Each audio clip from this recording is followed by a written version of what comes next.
Nah, jadi apa itu React.js? Mengcreate aplikasi React.js.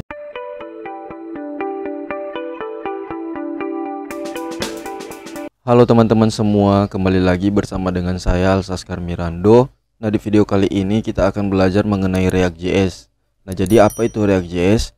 Nah, di sini jadi React.js itu adalah library JavaScript untuk membangun user interface.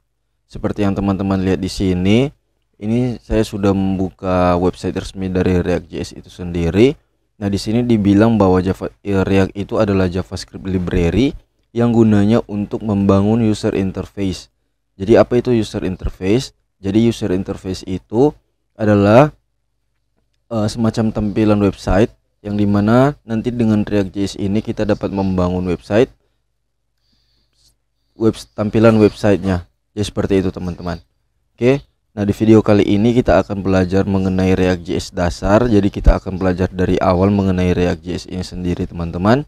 Jadi nanti pastikan dulu sebelum teman-teman lanjut ke video ini, teman-teman menonton dulu mengenai pelajaran mengenai JavaScript yang ada di channel ini, supaya teman-teman tidak kebingungan untuk mengikuti video kali ini. Karena nanti di video ini saya akan berasumsi bahwa teman-teman sudah mengerti mengenai JavaScript dan juga HTML dan CSS. Oke. Nah, untuk menggunakan React.js sendiri, kita bisa lihat di dokumennya, di docs-nya. Nah, di sini kita bisa menggunakan, nanti di video kali ini sebenarnya ada beberapa cara untuk menggunakan React.js. Yang pertama kita bisa menggunakan CDN ini, dan kedua kita bisa menggunakan create React app. Nanti kita akan menggunakan create React app. Nah, untuk video kali ini kita akan menggunakan create React app. Nanti kita akan menggunakan ini, nantinya dia itu akan terinstall beberapa dependensi, beberapa folder lagi. Nanti kita akan menggunakan yang ini teman-teman. Oke, dan memang ini disarankan oleh React.js sendiri bahwa kita lebih baiknya menggunakan ini teman-teman. Karena ini sudah lebih dipermudah lagi. Oke, jadi untuk caranya pertama-tama teman-teman buat dulu folder. Misalnya di sini saya taruh di dalam di harddisk dengan nama folder project.node.js. Nah, nanti di dalam folder ini saya mau membuat aplikasi React-nya. Oke, caranya saya tinggal buka cmd command prompt. Lalu seperti di sini. Nah, nanti teman-teman install dulu Node.js-nya ya. Node.js.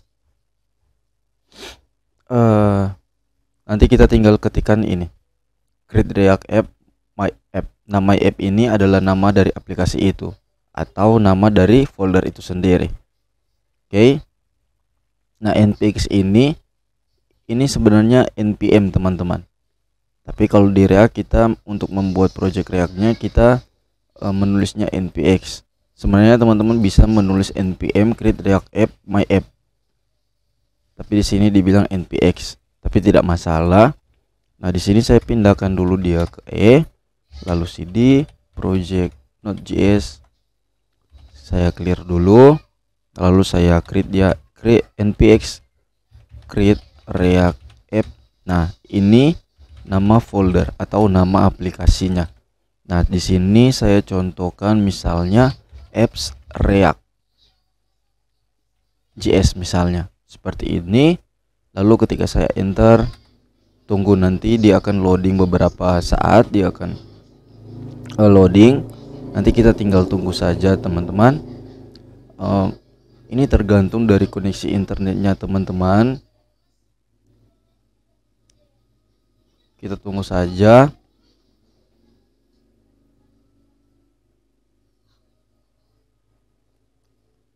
Kalau misalnya internet teman-teman lancar, ini bisa cepat selesainya. Tapi kalau misalnya internet teman-teman itu tidak terlalu lancar, maka untuk loadingnya juga itu akan lama teman-teman. Semoga ini cepat selesai ya. Kita tunggu saja. Dulu. Oke teman-teman, kita sudah selesai menginstal, mengcreate aplikasi React.js-nya. Nanti kalau misalnya dia sudah selesai, dia akan muncul seperti ini. Success created apps React.js di hard disk E, folder project Node.js. Nah, di sini dia sudah mempunyai folder apps React.js. Nah, nanti untuk menjalankannya kita tinggal pindahkan dia, kita cd dulu apps React.js, enter. Lalu untuk menjalankannya caranya cukup mudah, kita tinggal menuliskan perintah npm start. Sebenarnya kita bisa langsung saja menjalankan dari command prompt, dan juga kita bisa langsung menjalankan dia dari Visual Studio Code. Tapi di video ini kita jalankan saja dari Visual Studio Code. Jadi nanti di sini saya keluarkan dulu di command promptnya, saya buka Visual Studio Code. Silakan teman-teman buka Visual Studio Code. Lalu di sini saya buka nama foldernya. Saya buka foldernya. Nah, ini apps React.js. Saya select folder, langsung select folder. Kita tunggu beberapa saat. Nah, nanti kalau muncul seperti ini, kita tinggal pilih yes, I trust the authors. Oke. Nah, sebelum kita lanjut ke dalam pembahasan ke dalam pembuatan React.js-nya, saya mau jelaskan terlebih dahulu mengenai struktur folder yang ada di React.js ini sendiri. Dan nanti ketika teman-teman meng-create React.js-nya nanti, dia akan muncul, dia akan membuat beberapa folder, 3 folder, yaitu folder node modules, folder public, dan juga folder src yaitu source. Dan juga ada beberapa file seperti .gitignore, package .log.json, package.json, readme.md. Nah, untuk keempat file ini kita abaikan dulu karena ini tidak belum kita abaikan saja dulu yang ini. Kita abaikan. Jadi nanti jadi saya akan jelaskan dulu ya teman-teman. Jadi folder ini node modules ini nanti berisikan modul-modul atau paket yang ada di Node.js.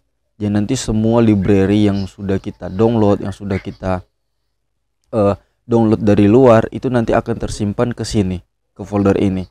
Misalnya saya mau install download package yang bernama Axios. Nah, nanti package itu akan tersimpan di sini, di folder node_modules-nya ini. Oke. Nah, terus untuk folder public ini, folder ini nanti akan berisikan file HTML, CSS, icon, dan juga gambar nanti. Jadi nanti di sini kita bisa tambahkan misalnya folder image atau folder assets. Nah, jadi di folder public ini terdapat file-file statis teman-teman. File-file statis di sana. Oke, seperti HTML atau image atau CSS-nya dan lain sebagainya. Nah, terus untuk folder source ini dia akan berisikan kode dari aplikasi React.js-nya kita. Nah, di sini ada beberapa file seperti app.js, index.js, index.css, dan lain sebagainya. Nah, jadi untuk app.js ini sebenarnya adalah kode komponen. Jadi jadi komponen itu kita akan bahas di video ini. Dan terus untuk index.js ini adalah kode untuk kita itu akan merender komponen yang kita buat. Nah, contoh kasusnya ketika kita meng-create React.js-nya, maka komponen yang pertama yang akan dibuat yaitu app.js. Nah, jadi index.js ini gunanya dia untuk render komponen yang bernama app.js. Tapi sebenarnya kita bisa ganti teman-teman. Misalnya di sini kita ganti misalnya home.js, maka di indeksnya juga saya coba buka index.js, maka di sini kita ganti menjadi home. Sini juga kita ganti home. Oke, contohnya seperti itu. Terus yang .gitignore ini itu berisikan kode-kode yang akan diabaikan oleh Git. Nanti ketika kita itu upload ke GitHub misalnya, nanti ada beberapa file yang kita setting di sini, itu nanti dia tidak akan terupload ke dalam GitHub. Jadi nanti dia akan mengabaikan file-file atau folder yang telah kita taruh di dalam sini, itu dia tidak akan ke-upload ke GitHub. Jadi seperti itu. Nah, untuk package.json-nya, jadi ini adalah file JSON yang berisi keterangan proyek dan daftar modul-modul yang dibutuhkan. Jadi daftar-daftar modul yang kita butuhkan seperti yang sudah kita download misalnya, dia akan tersimpan di sini, dia akan tercatat di sini. Nah, ini gunanya teman-teman. Jadi gunanya package.json ini supaya kita tidak kelupaan, kita bisa lihat modul-modul atau package-package apa saja yang sudah kita download, yang sudah kita install di dalam React.js kita. Ya seperti itu. Nah, gunanya juga nanti kita kegunaannya nanti ketika kita itu akan publish atau kita itu akan upload nanti di hosting. Jadi seperti itu. Dan untuk readme.md ini sebenarnya ini hanya sebuah penjelasan saja. Ini hanya semacam dokumentasi teman-teman. Ya seperti itu. Saya keluarkan dulu. Nah, jadi seperti ini untuk struktur foldernya. Saya harap teman-teman dapat mengerti. Nah, terus kita akan belajar mengenai pertama-tama kita kenalan dulu dengan JSX. Nah, jadi apa itu JSX? Nah, jadi JSX ini singkatnya adalah gunanya untuk supaya JavaScript kita itu HTML kita itu dapat berjalan di dalam JavaScript. Jadi kita bisa menulis HTML di dalam JavaScript, teman-teman. Ya seperti itu. Nah, contohnya kita buka app.js. Oh ya, saya jalankan dulu ya, teman-teman. Kita masuk ke terminal, saya buka Gitbase. Saya buka Gitbase saja. Kita tunggu sebentar.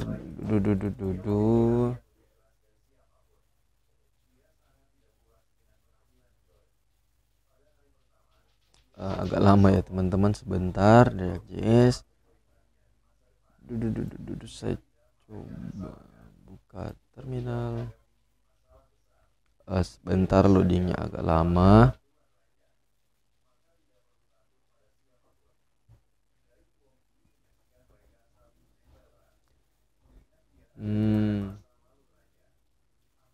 Jadi JSX itu teman-teman, jadi ini yang namanya JSX. Jadi di dalam JavaScript kita bisa menaruh HTML.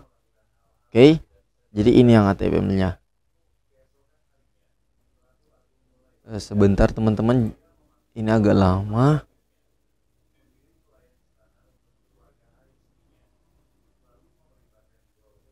Kalau apa sih, coba CMD saja. Saya jalankan CMD. Jadi nanti ketika teman-teman mungkin akan menjalankan di Visual Studio Code, nanti dia akan muncul di sini terminalnya, terus dia akan langsung terarah ke folder apps React.js. Nah, nanti ketika sudah muncul seperti itu, nanti teman-teman tinggal tulis npm start. Oke.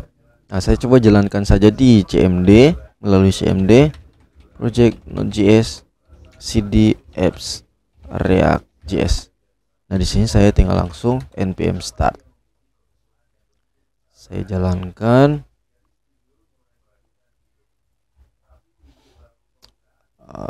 Tunggu sebentar, dia masih berproses. Starting the development server. Titik-titik. Nah, dia akan terbuka folder browser baru. Kita copy saja linknya, lalu kita keluarkan. Saya tidak mau menggunakan browser yang itu, saya mau menggunakan Google Chrome. Nah, nanti hasilnya seperti ini. Nah, terus saya bisa hapus, saya bisa tulis seperti ini, div Alsaskar Mirando misalnya. Nah, nanti di React.js ini teman-teman kita tidak perlu mereload browsernya, nanti dia sudah akan otomatis terreload browsernya. Jadi ketika saya melakukan perubahan, lantang, saya simpan, saya lihat browsernya, dia langsung terubah teman-teman secara otomatis. Oke. Nah, jadi JSX itu dia ini teman-teman. dia ini. Jadi kita bisa menaruh HTML di dalam JavaScript. Singkatnya seperti itu. Saya juga bisa taruh di sini di H3. Lalu Alsaskar Mirando, saya simpan, saya lihat hasilnya, dia menjadi H3. Oke. Jadi apakah React.js itu bisa menggunakan tanpa JSX? Bisa teman-teman, tapi dia akan ribet. Jadi nanti disarankan agar lebih mudah teman-teman menggunakan JSX. Oke. Agar supaya teman-teman lebih mudah untuk mendevelopnya. Ya seperti itu teman-teman. Nah, JSX itu apa ya kepanjangannya? Kepanjangan dari JSX adalah JavaScript XML, yang dimana itu merupakan extension dari JavaScript. Jadi JSX ini dapat membuat kita itu menjalankan atau menggunakan HTML di dalam JavaScript. Ya seperti itu. Oke, kita sudah mengenal mengenai JSX dan kita sudah mengenal struktur foldernya. Sampai di sini teman-teman kalau belum mengerti silahkan teman-teman diulangi lagi agar supaya teman-teman mengerti. Saya akan lanjut. Nah, sekarang saya akan lanjut ke mengenai React Hooks. Nah, apa itu React Hooks? Nah, jadi React Hooks ini kita bisa menuliskan komponen itu menggunakan komponen function. Jadi kan sebelumnya di dalam React.js itu ketika kita itu membuat aplikasi, kita membuat komponennya itu menggunakan kelas extend. Nah, di keluaran terbaru React.js, di sini React.js 18, di React.js 18 kita sudah menggunakan React Hooks. React Hooks. Jadi React Hooks itu kita bisa membuat komponen dengan komponen function, tidak lagi menggunakan kelas. Nah, di dalam komponen function itu ada memiliki beberapa hooks teman-teman, seperti use state, use effect, use context dan lain sebagainya. Nah, nanti kita akan bahas selanjutnya teman-teman. Jadi di sini saya pertama dulu di sini kelas apps-nya.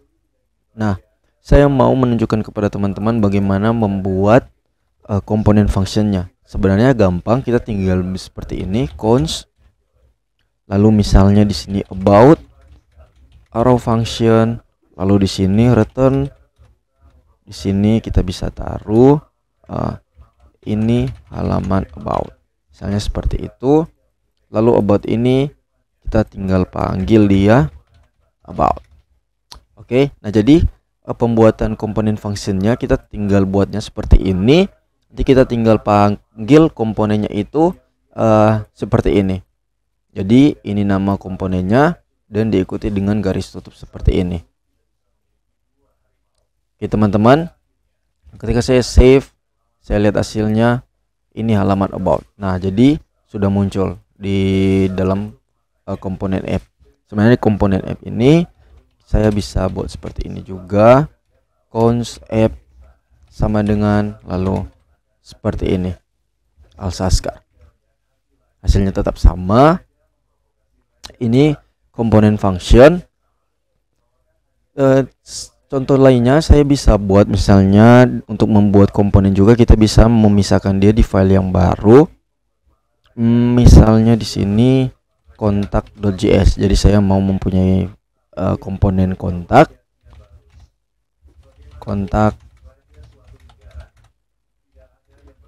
export default kontak.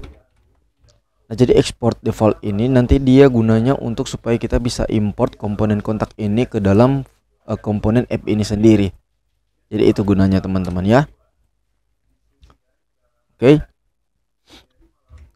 Di sini saya bisa return.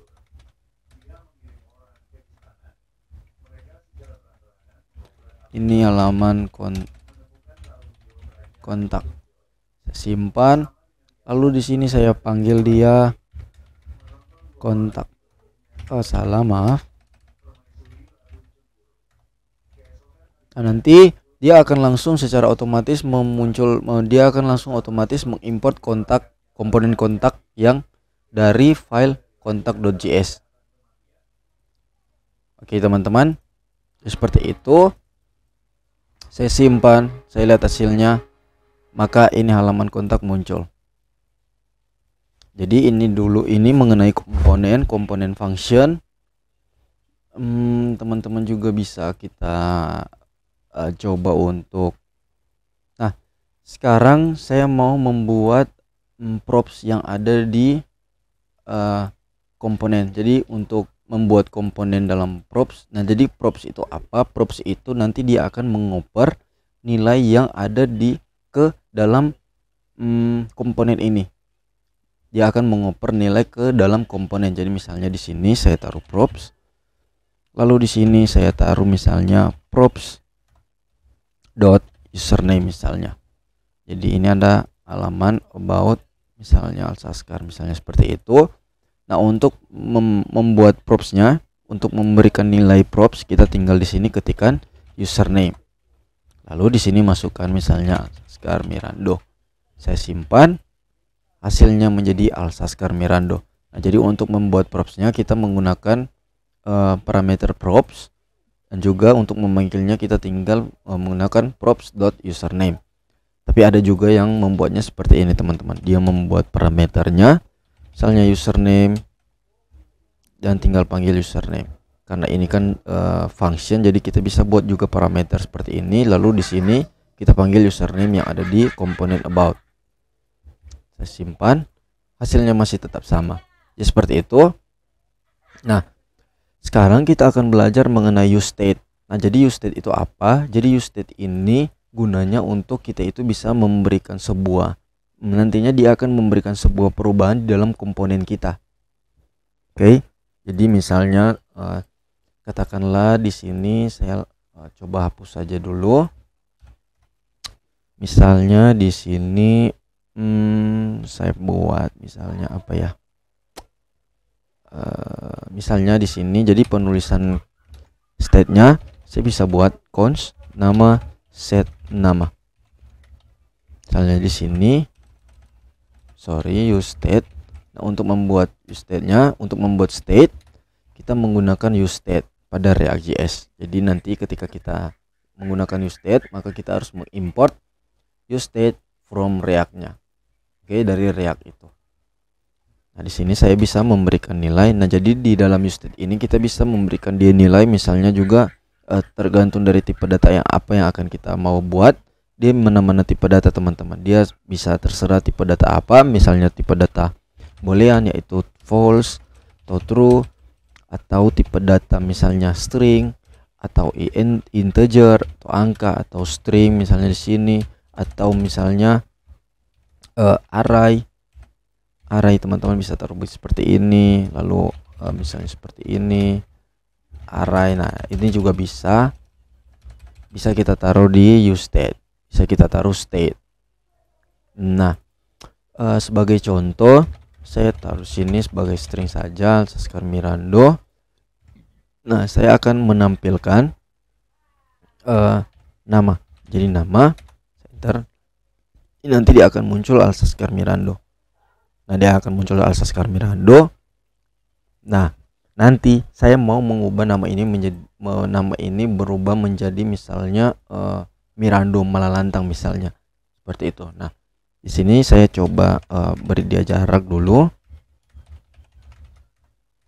Contoh misalnya di sini ada button, saya taruh dia ubah nama, lalu di on click, saya tambah dia on click, on click, lalu di sini saya tinggal taruh dia set nama, misalnya Mirando Malalantang. Saya simpan, saya lihat hasilnya. Nah, nanti teman-teman lihat ketika saya mengklik ubah nama ini, dia akan menjadi Mirando Malalantang. Saya klik, nah dia berubah menjadi Mirando Malalantang. Nah, jadi inilah kegunaan dari useState itu sendiri. Jadi nanti dia akan bisa mengubah nilainya di dalam komponen itu, dalam komponen ini. Jadi nanti aplikasinya kita itu akan bisa menjadi dinamis, bisa jadi lebih interaktif menggunakan useState ini teman-teman. Jadi nanti useState ini gunanya dia akan mengubah nilai sesuai apa yang kita inginkan. Misalnya di tombol ini ketika saya klik ubah nama, dia akan menjadi Mirando Malalantang. Misalnya ketika di render pertama kali komponen app-nya, dia muncul Alsaskar Mirando, tapi setelah saya klik ubah nama ini, tombol ubah nama, dia berubah menjadi Mirando Malalantang. Nah, dia berubah menjadi Mirando Malantang. Jadi itu kegunaan dari useState. Dan terus saya mau menunjukkan kepada teman-teman, nah komponen about-nya saya hapus saja dulu, dan juga kontak saya hapus. Sekarang saya mau jelaskan kepada teman-teman semua mengenai use effect. Nah, jadi use effect itu dia merupakan komponen cycle, bukan komponen cycle, dia merupakan cycle di dalam React.js. Kalau misalnya kita menggunakan kelasnya, komponen kelas, misalnya komponen kelas app, extends, nah biasanya kan dia seperti ini ya, kalau tidak salah dia seperti ini komponen. Nah, untuk pembuatan komponen kelas dia seperti ini. Lalu kalau misalnya kita mau supaya ketika komponen app ini pertama kali di render, dia akan muncul nilainya. Nah, sebenarnya kita bisa menggunakan komponen didMount. Teman-teman, kalau teman-teman tahu mengenai komponen didMount, jadi komponen didMount ini sebenarnya komponen didMount ini tugasnya untuk dia akan mengeksekusi kode yang ini dulu ketika dia merender komponen app-nya. Nah, komponen didMount ini dia dalam komponen function. Komponen function dia penggantinya yang namanya useEffect. Jadi useEffect yang menggantikan komponen didMount ini. Kalau misalnya kita menggunakan komponen function, kita tinggal menggunakan useEffect. Jadi React hooks-nya itu namanya useEffect. Ya, seperti itu. Nah, di dalam useEffect ini dia memiliki dua parameter. Pertama, teman-teman bisa memasukkan dia function, dan juga di parameter berikutnya teman-teman bisa memberikan dia dependency. Jadi nanti dependency itu misalnya di sini nama, saya bisa taruh nama, lalu ketika komponen function itu di render dan nama ini dia memiliki perubahan, maka dia akan mengeksekusi lagi use effect-nya. Dia akan memberikan sebuah efek lagi di dependensi nama ini. Kalau misalnya nama ini memiliki perubahan, jadi ketika dia berubah, dia akan tereksekusi efeknya. Nah, dependensi ini kita juga bisa biarkan kosong. Nah, biarkan kosong seperti ini artinya apa? Ini artinya dia hanya mengeksekusi sekali saja, jadi dia tidak akan mengeksekusi berulang kali. Nanti kasusnya kita bisa lihat nanti ketika kita sudah memainkan API, teman-teman.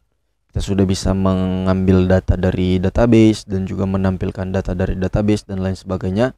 Nanti use effect ini sangat diperlukan sekali, teman-teman. Nah, nanti teman-teman bisa lihat nanti pengaruhnya ketika kita tidak menggunakan dependensi ini. Maka nanti di backend-nya dia akan mengambil berulang-ulang endpoint-nya, teman-teman. Nah, itu memang kita tidak inginkan itu terjadi, maka dari itu kita harus menambahkan seperti ini, dependensi kosong, atau kita bisa menambahkan dependensi misalnya nama, di sini nama atau apa itu, atau apapun itu. Oke, saya harap teman-teman dapat mengerti. Di sini saya misalnya mau munculkan alert. Teman-teman lihat, saya taruh halo. Ketika saya simpan, lalu ketika saya jalankan React.js-nya. Nah, sebelum komponen ini di render, kode-kode ini di render, sebelum dia mereturn ini, maka dia menjalankan dulu alertnya. Jadi ketika komponen ini di render, maka yang akan pertama kali dijalankan yaitu kode yang ada di dalam useEffect ini. Jadi seperti itu. Oke. Nah, baru dia muncul. Oke, jadi useEffect seperti itu ya, teman-teman. Nah, terus ada yang namanya dengan useContext. Nah, jadi di dalam React.js ini kita sebenarnya bisa mengoper nilai kepada beberapa komponen, dan kita bisa misalnya di sini saya buat dia komponen underscore, misalnya katakanlah di sini komponen profil. Nah, sebenarnya saya bisa memberikan dia nilai, teman-teman. Saya bisa memberikan dia nilai, tapi yang menjadi masalah adalah misalnya kalau komponen kita itu punya banyak. Ya, misalnya di sini cons about juga misalnya. Nah, kita mau memberikan nilai di komponen app ini dan kita mau mengoper dia ke beberapa komponen. Misalnya di sini komponen profil, komponen about. Nah, kita mau mengoper dia ke beberapa komponen. Jadi misalnya di sini ada nama, saya set nama. Lalu untuk supaya kita itu bisa mengoper nilai yang ada di sini ke dalam komponen ini. Di sini saya return dulu. Saya di sini user. Kita harus seperti ini. User, lalu di sini ini profil, misalnya user.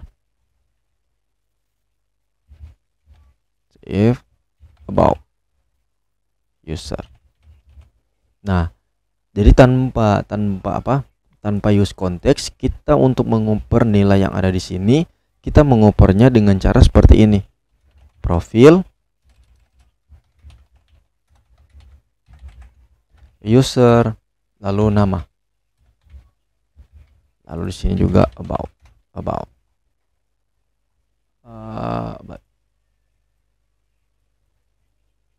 Ya, about. Kita save. Kita lihat hasilnya. Saya berikan dia dulu jarak. Nah, ini about Alsaskar Mirando, ini profil Alsaskar Mirando. Jadi nanti kita harus memanggil komponen ini dulu di dalam komponen app. Komponen profil, komponen about kita harus panggil dulu ke dalam komponen app. Nah, apakah ini salah? Ini tidak salah, teman-teman, tapi ini tidak disarankan. Yang disarankan adalah kita menggunakan use context ketika kita itu ingin mengoper nilai ini ke komponen-komponen yang lain. Jadi use context itu kita bisa memberikan dia semacam nilai global yang dimana nilai tersebut kita bisa oper ke beberapa komponen. Nah, untuk menggunakan use context-nya caranya cukup mudah. Kita tinggal di sini, kita tentunya memanggil dia use context. Lalu di sini saya mau buat misalnya di sini user context. User context. Lalu di sini saya create context. Nah, saya create context. Lalu di user context ini di komponen app ini saya tinggal hapus yang ini.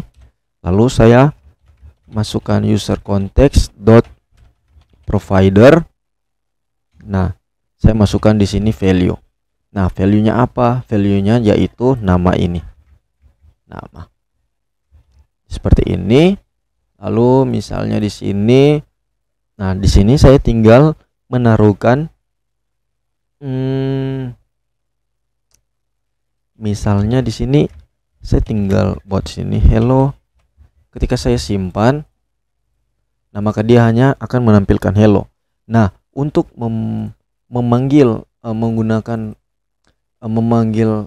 nilai yang ini, nama ini ke dalam komponen profil dan juga komponen about, kita tinggal tambahkan. Jadi kita tidak perlu lagi parameter yang ini, kita hapus.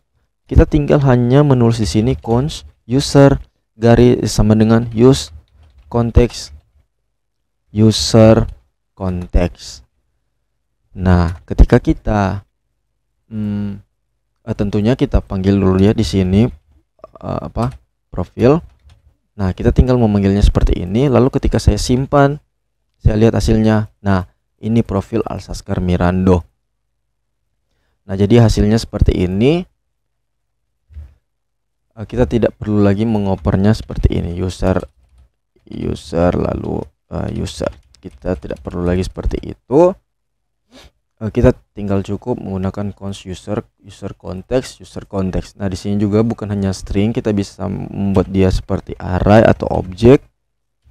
Array, misalnya array objek seperti ini, misalnya ya seperti ini dulu ya. Jadi intinya kita tidak hanya menggunakan string saja, tapi kita bisa juga mengoper dia ke dalam array objek atau objek seperti itu. Dan di sini saya juga bisa ganti di about, misalnya saya hapus parameter ini.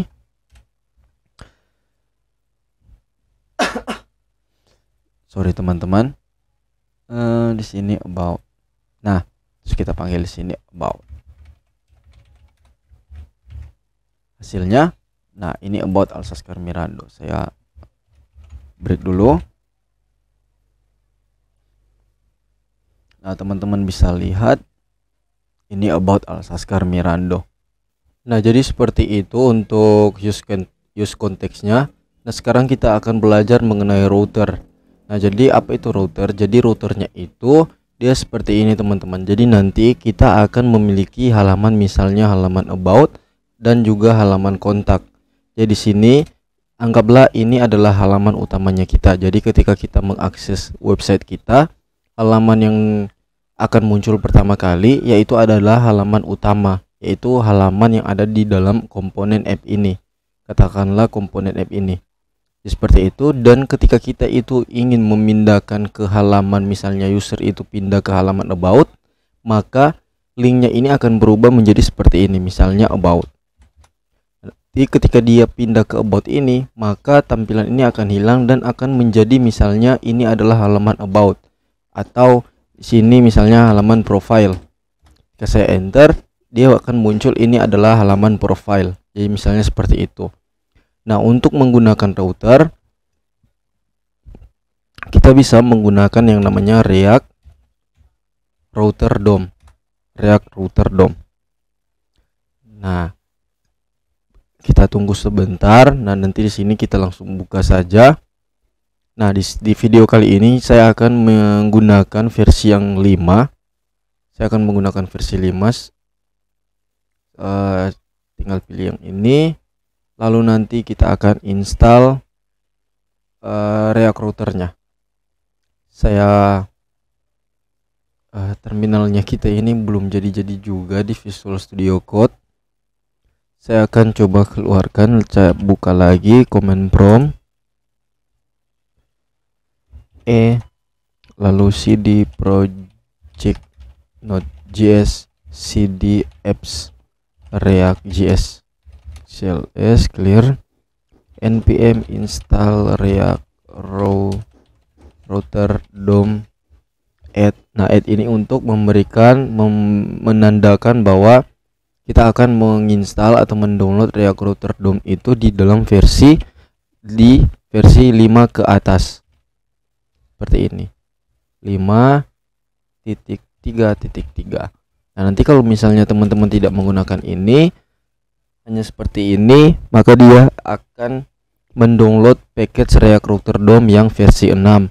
Untuk itu, karena saya mau menggunakan yang versi 5, saya harus menambahkan dia add panah ke atas dan juga versinya 5.3.3. Tentunya saya save dulu. Saya save di sini, perintah save. Terus saya tinggal enter. Kita tinggal tunggu dia download React Router DOM-nya. Jadi untuk membuat router kita harus mendownload React routernya dulu ya teman-teman. Oke. Jadi router itu dia akan terbagi ke beberapa halaman. Jadi simpelnya seperti itu. Kita lihat apakah sudah? Ya, sudah berhasil.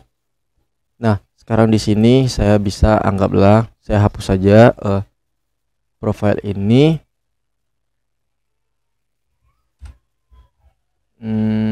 Di sini saya coba hapus, saya langsung buat seperti ini saja. Katakanlah di sini ya, ini halaman utama. Simpan, hasilnya seperti ini, halaman utama.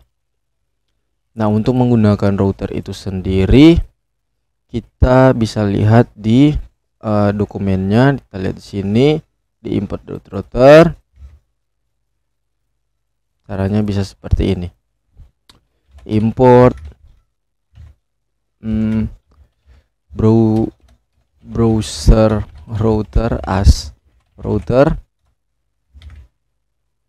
Jadi browser router ini dia nanti akan kita panggil, kita akan inisialisasikan dia sebagai router. Jadi nanti bukan browser routernya yang akan kita panggil, nanti yang akan kita panggil itu router. Browser router di sini saya tambahkan saja React Router DOM. Lalu di sini ada switch, situ juga ada route. Nah, caranya untuk membuat router ini, nanti ini adalah halaman utama kan teman-teman. Teman-teman bisa jadi sebentar ya, saya baca dulu ini router. Nah, jadi nanti di sini saya bisa langsung saja buatkan di sini. Jadi komponen app ini dia akan menginisialisasi routernya. Router. Lalu kita akan membuat beberapa file di sini. Oke, router, switch. Nah, di sini kita masukkan route-nya. Sini page-nya itu katakanlah di sini page itu kita mau buat pertama halaman utamanya. Nah, halaman utama ini kita buat dulu filenya. Sebenarnya ada dua cara, kita bisa taruh di sini saja langsung homepage.js, atau kita bisa tambahkan di sini folder baru yang namanya pages. Artinya di folder pages ini itu akan berisi halaman-halaman yang akan kita buat di aplikasi React.js-nya. Misalnya ada halaman homepage, ada halaman kontak, ada halaman about, ada halaman profile. Seperti itu. Nah, untuk itu di video ini saya akan buat seperti ini saja, yaitu saya akan membuat folder page yang nanti akan memisahkan bahwa di dalam folder ini terdapat berisi halaman-halaman. Saya pindahkan homepage.js-nya ke dalam page, move. Sini saya buat const homepage, raw function, saya export default homepage. Nah, di sini saya return, sini saya taruh ini halaman homepage. Buat seperti ini. Lalu di route ini saya panggil komponen homepage-nya.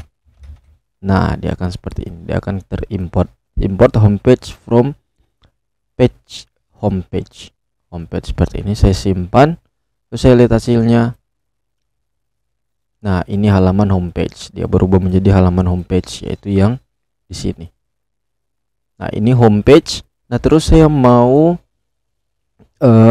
buat route-nya juga memiliki halaman, misalnya halaman about. Sini about. Nah, tentunya saya mau buat dulu about, file about.js. Di sini const about,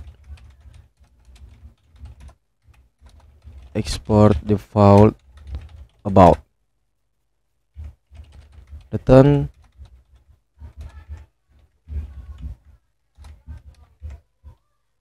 Ini halaman about. Sini saya taruh about. Nah, di Visual Studio Code saya dengan mudahnya teman-teman. Jadi nanti kalau dia muncul seperti ini, saya tinggal klik, nanti dia akan otomatis terimport. Jadi kalau misalnya teman-teman belum terimport, dia tidak otomatis terbuat seperti ini, teman-teman import dulu ya sendiri. Saya karena menggunakan Visual Studio Code, jadi langsung otomatis seperti itu. Saya simpan, saya lihat hasilnya. Nah, hasilnya dia tidak muncul karena halaman about itu dia akan muncul ketika saya mengakses URL di sini. Saya menaruh sini misalnya about, saya enter. Nah, dia masih muncul ini halaman homepage. Karena kenapa? Karena ini kita memanggilnya semua. Jadi untuk supaya kita itu menandakan kalau ini di halaman utama, kita akan menambahkan di sini namanya exact. Nah, seperti ini kita tambahkan ini. Maka ketika saya simpan, saya ke about. Nah, dia jadi ini halaman about. Nah, terus misalnya juga saya mau buat dia menjadi saya menambahkan profile.js. Sini const profile, saya buat lagi. export default profile seperti ini. Saya return. Ini halaman profil. Saya simpan. Saya reload. Nah, saya ke halaman profil. Saya belum buat, teman-teman. Saya buat dulu route-nya. Page profil. Saya tambahkan di sini profil. Simpan. Nah, ini halaman profil. Kita berada di URL profil. Nah, jadi seperti ini pembuatan route-nya, teman-teman. Pembuatan router di dalam React.js. Nanti teman-teman bisa lihat juga di dalam dokumentasi. Di dalam dokumentasinya ini sangat lengkap.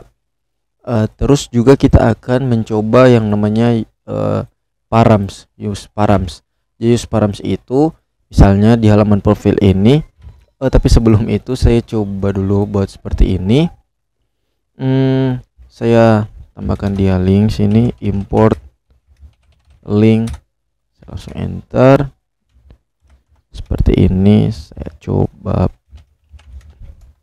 berikan dia jarak.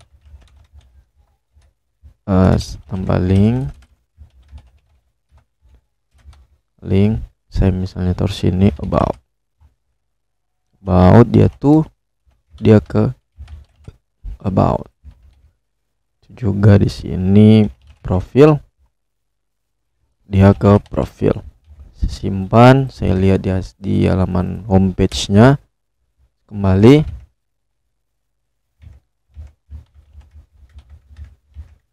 Nah, ketika saya klik ke about, dia pindah ke halaman about.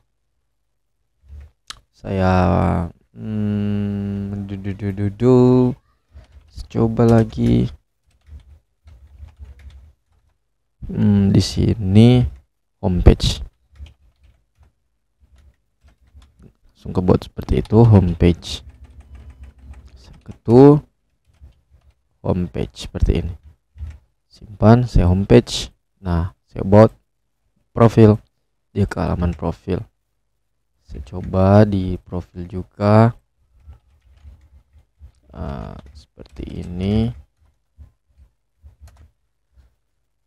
Homepage. Saya import dulu linknya.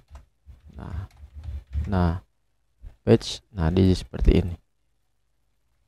Nah, nanti juga ada yang kasusnya itu dia misalnya ketika teman-teman contoh kita memiliki parameter params yang dinamis di sini.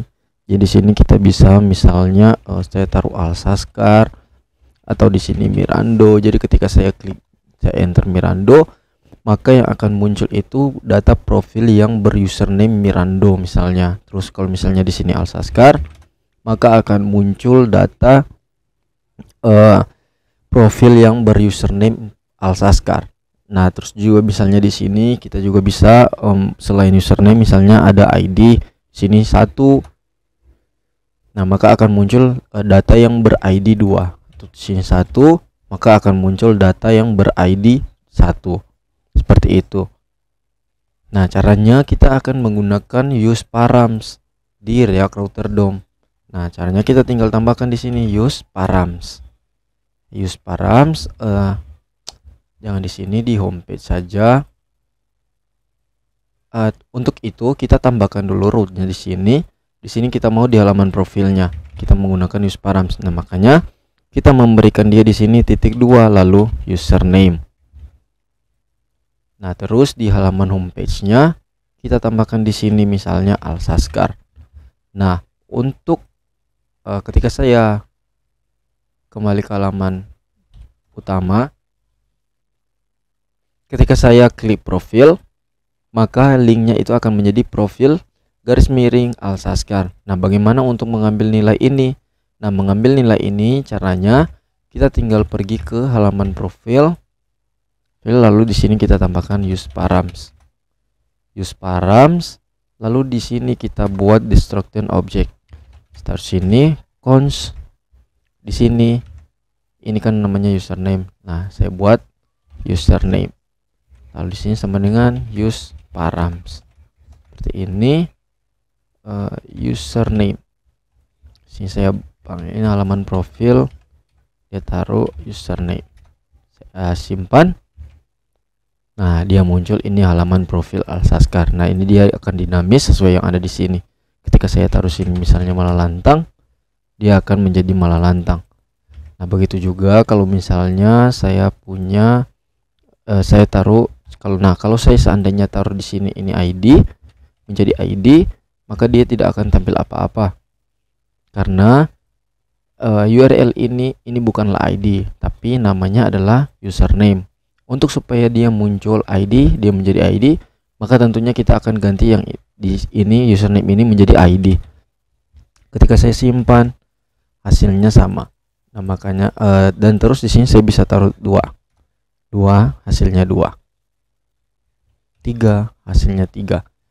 Oke teman-teman, jadi seperti ini untuk router di dalam React.js.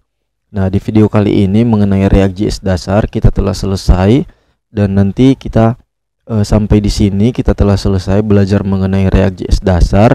Nah, saya berharap teman-teman sudah dapat memahami mengenai React.js dasar. Dan di video-video berikutnya kita akan belajar mengenai studi-studi kasus, mengenai pembuatan aplikasi menggunakan React.js sebagai front-end-nya, dan nanti kita akan menggunakan Express.js yaitu Node.js sebagai back-end-nya.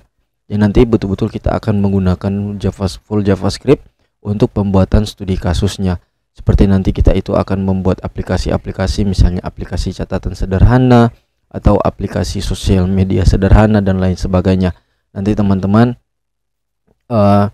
pelajari dulu mengenai JavaScript yang ada di channel ini, dan saya memang sudah membuat beberapa video mengenai JavaScript dan juga mengenai JavaScript dan juga Node.js. Nanti teman-teman silakan menonton itu dulu. Oke, sebelum kita lanjut ke studi kasusnya. Nah, jadi di video React.js dasar ini kita telah selesai. Nanti silakan teman-teman praktekkan dulu, dan saya berharap teman-teman dapat memahami mengenai konsep React.js-nya.